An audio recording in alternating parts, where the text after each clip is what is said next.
Assalamualaikum warahmatullahi wabarakatuh.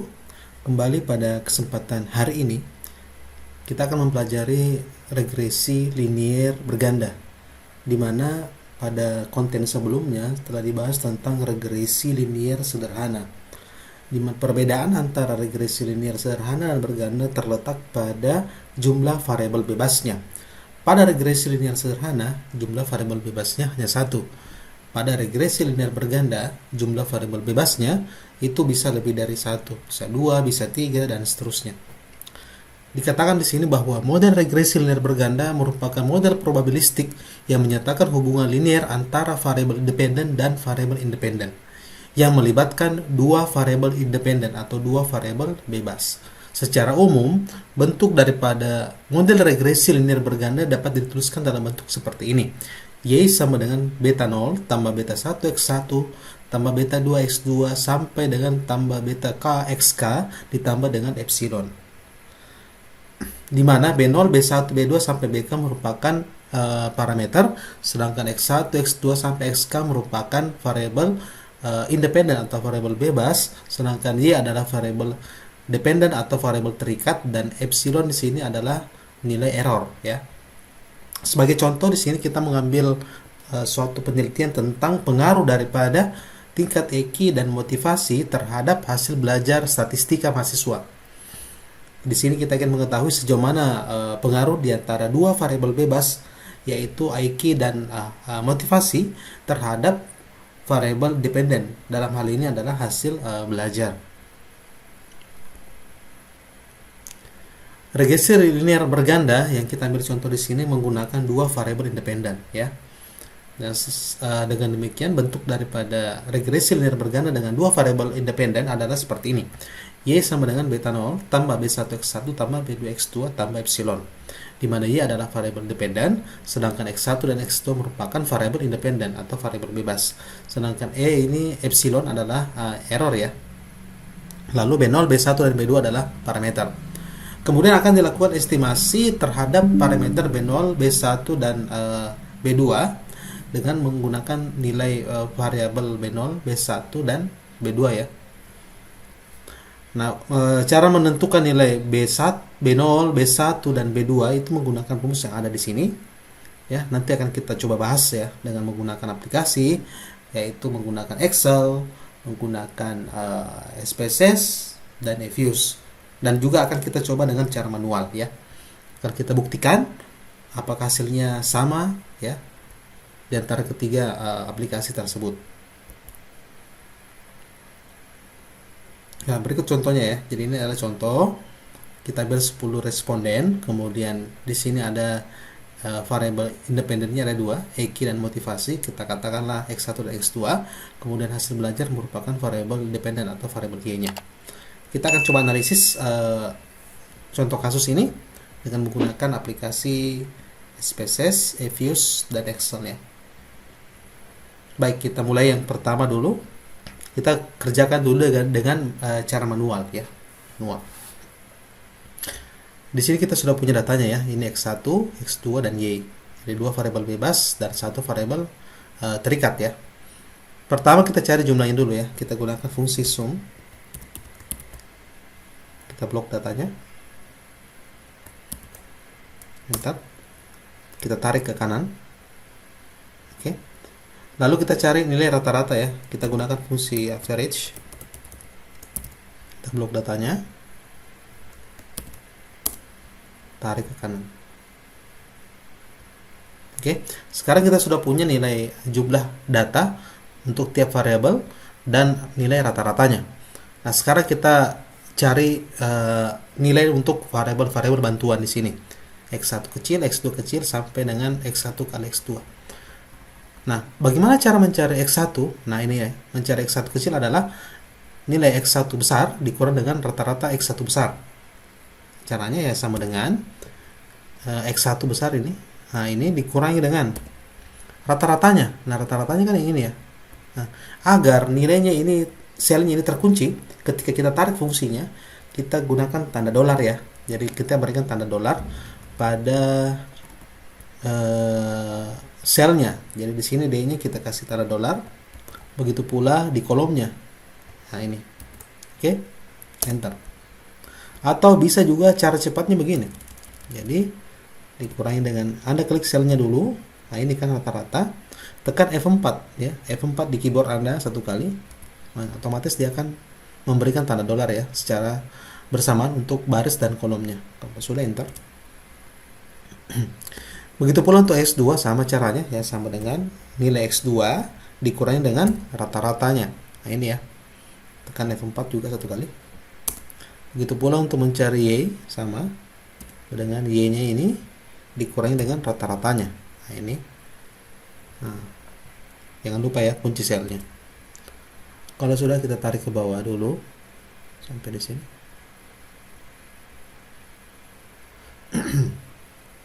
Berikutnya adalah X1 pangkat 2. X1 pangkat 2 berarti kolom X1 ini berpangkat 2. Lalu X2 pangkat 2 berarti ini pangkat 2.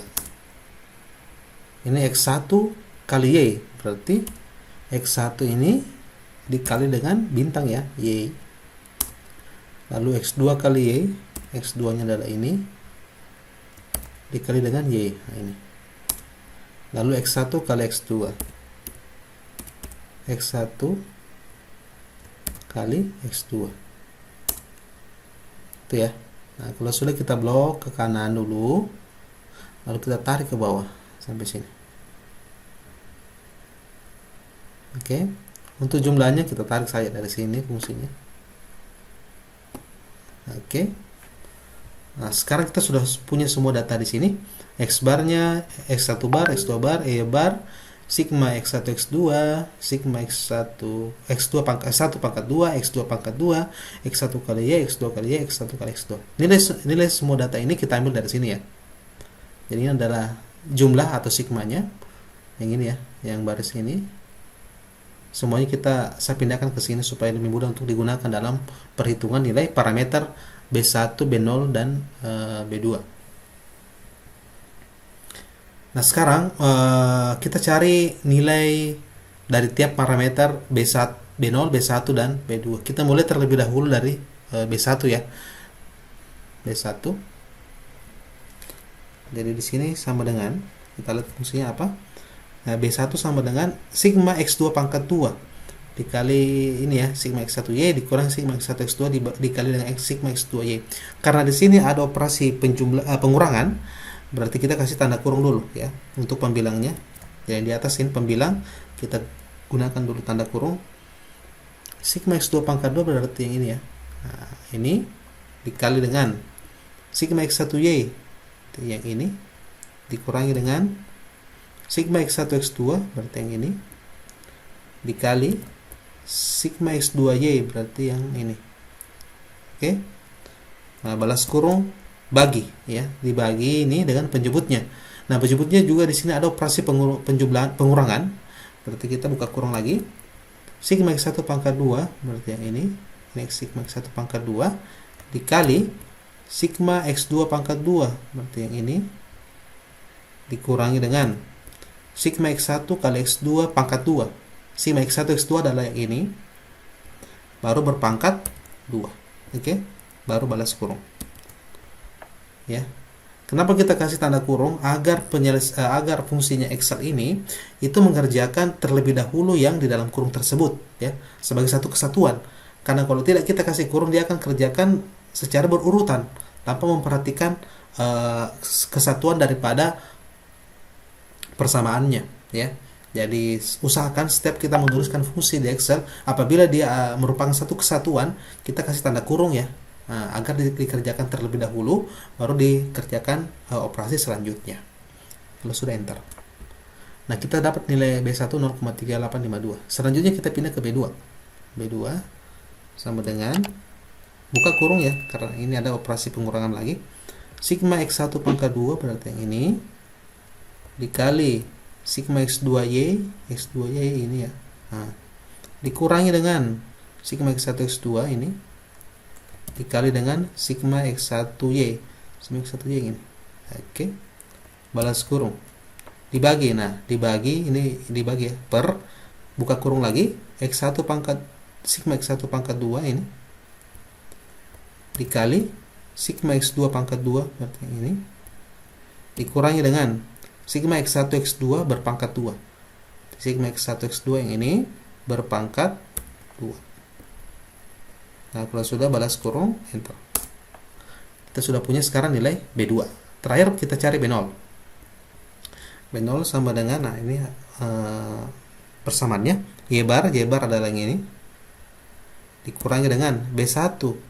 B1 nya adalah ini, dikali dengan X1 bar ini, dikurangi dengan B2 ini, B2 dikali X2 bar, berarti yang ini.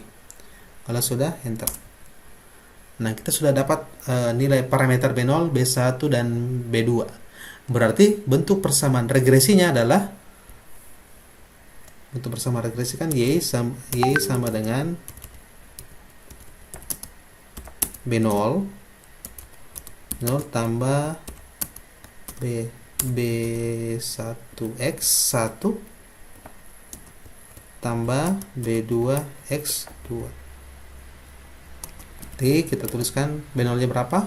Minus 0,991 tambah B1 nya adalah 0,3852 X1 tambah B2 nya 0,35 X2. Jadi kita peroleh bentuk persamaan regresinya seperti ini.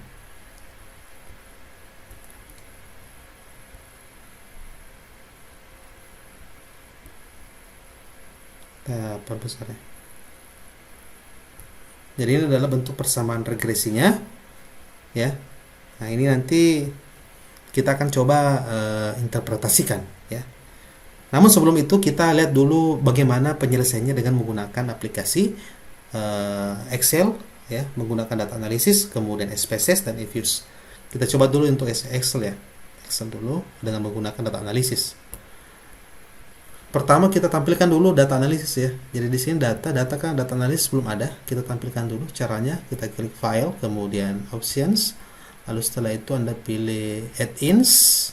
Kemudian di sini Excel add-ins Anda pilih go. Centang analisis toolpack ya. Tujuannya apa? Untuk menampilkan data analisis. Kalau sudah oke. Nanti Anda lihat di bagian data ya, di bagian data, kemudian Anda lihat sebelah kanan sudah ada muncul data analisis ya. Data analisis nanti inilah yang akan kita gunakan untuk mengolah data dan menampilkan hasil persamaan regresinya ya. Jadi kita klik saja di sini data analisis, kita klik ya data analisis. Nah, kemudian kita pilih di sini regression. Nah, ini regression, lalu oke. Kita input data Y-nya. Nah, Y-nya yang mana? Kita klikin dulu. Blok Y-nya ya. Ini Y-nya. Oke. Kemudian X-nya. Untuk X range-nya kita blok lagi. Yang ini X-nya ya. Oke. Nah, kalau sudah, oke. Nah, di sini kita lihat hasil output yang output daripada analisis regresi yang dihasilkan ini ya. Jadi untuk nilai beta B0 nya adalah kita lihat di koefisien ini.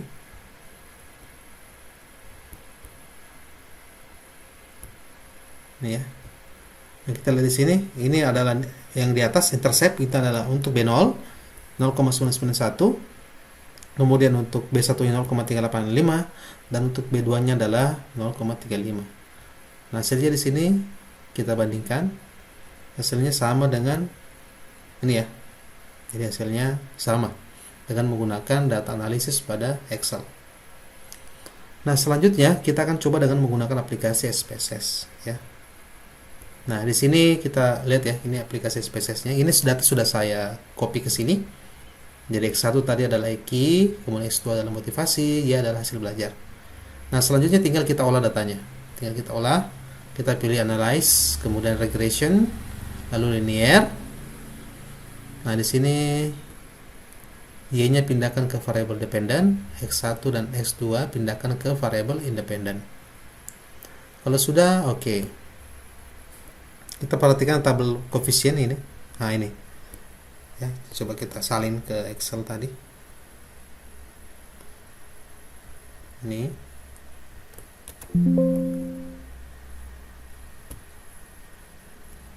Ini ya. Nah, coba lihat nilai untuk variabel B0, B1 dan B2.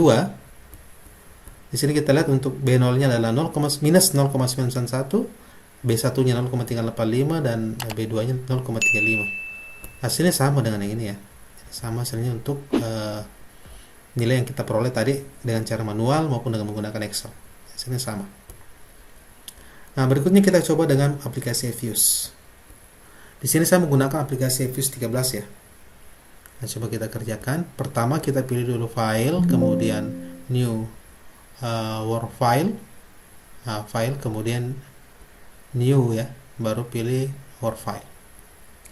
Kemudian karena di sini datanya merupakan data, bukan data berupa nih ya, berupa waktu, tidak terikat dengan waktu, kita gunakan data unstructured. Kalau datanya data cross section, kita pilih yang kedua ya. Kalau dia merupakan data panel, kita gunakan yang ketiga ya. Jadi kita gunakan yang pertama ya. Sini jumlah observasinya ada 10. Kemudian oke. Lalu kita pilih quick, kemudian pilih empty group ya. Ini empty group. Nah, di sini kita copy datanya. Kita copy dulu data Excel tadi. Ini ya. Ini kita copy di Fuse.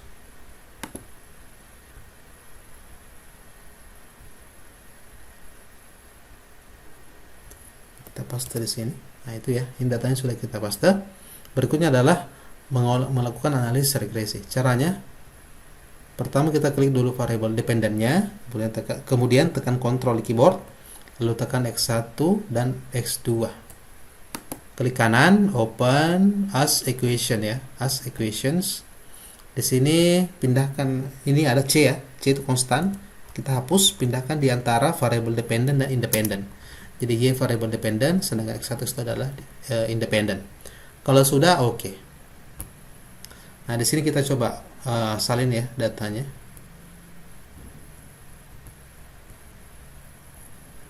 Ini kita coba copy, kita bandingkan. Kita bandingkan hasilnya dengan yang kita kerjakan tadi di Excel.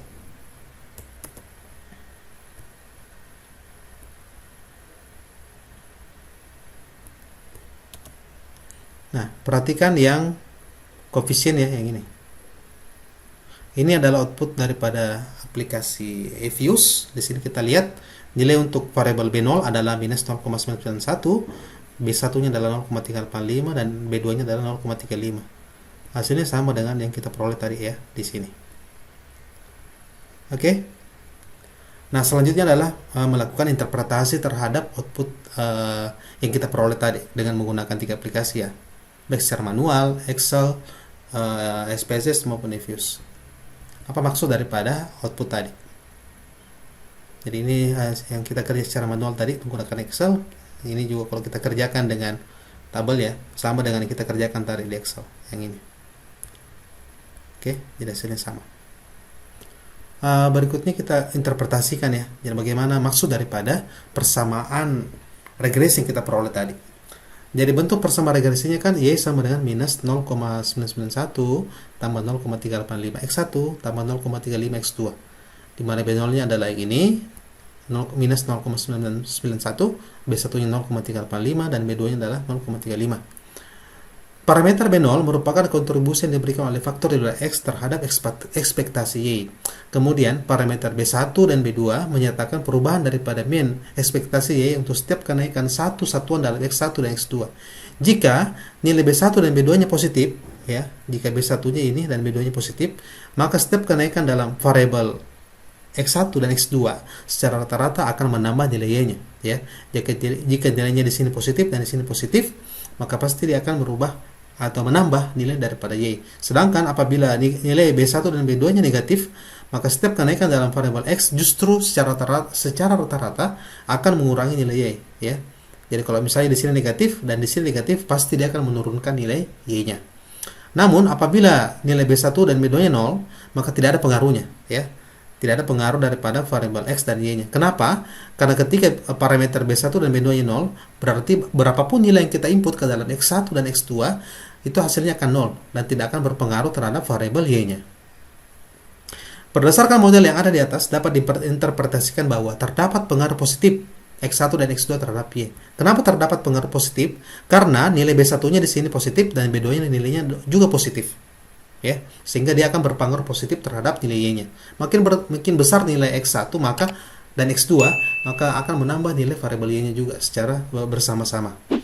Di sini ya, setiap kenaikan 1 X1 akan menaikkan nilai Y-nya sebesar 0,385 karena B1-nya nilainya adalah 0,385. Begitu pula nilai X2, apabila nilai X2 tetap, begitu pula setiap kenaikan 1 X2 akan menaikkan nilai Y-nya sebesar 0,35. Jadi dengan kata lain bahwa model regresi yang kita susun tadi menghasilkan output di mana B1 dan B2-nya positif ya. Ketika B1 dan B2-nya positif, maka ada korelasi yang positif terhadap dari variabel independen X1 dan X2 terhadap variabel Y-nya. Atau dalam hal ini terdapat pengaruh yang positif dari EQ dan motivasi terhadap hasil belajar. Makin bagus EQ dan nilai motivasinya, maka secara positif juga akan menaikkan atau menambah nilai hasil belajar mahasiswa tersebut. Oke, saya kira demikian. Terima kasih. Assalamualaikum warahmatullahi wabarakatuh.